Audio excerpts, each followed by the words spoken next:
Dua kubu kelompok kriminal bersenjata atau KKB di Papua dikabarkan saling serang. Kedua kubu saling baku tembak di Kampung Julukoma, Distrik Beoga, Kabupaten Puncak, Papua Tengah.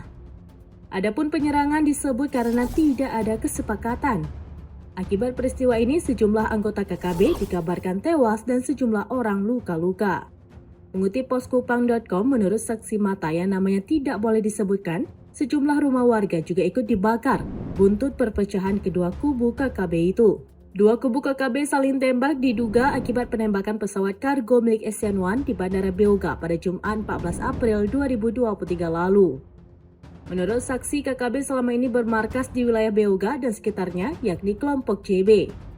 Mereka berharap pesawat tetap masuk di distrik Beoga untuk mensuplai logistik mereka.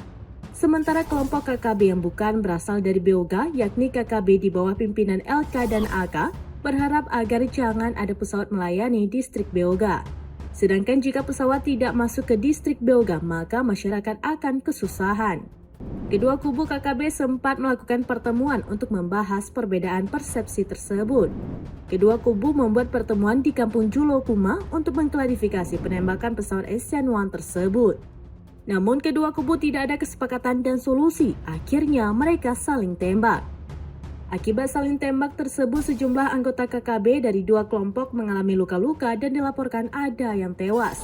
Bahkan sejumlah rumah warga turut menjadi sasaran pembakaran.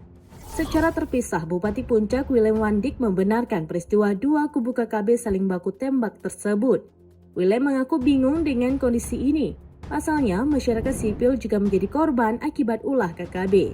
Lanjut Willem, ia bahkan tidak habis pikir kedua kubu ini yaitu KKB mengaku memperjuangkan hak masyarakat, namun pada kenyataannya mereka selalu mengorbankan masyarakat.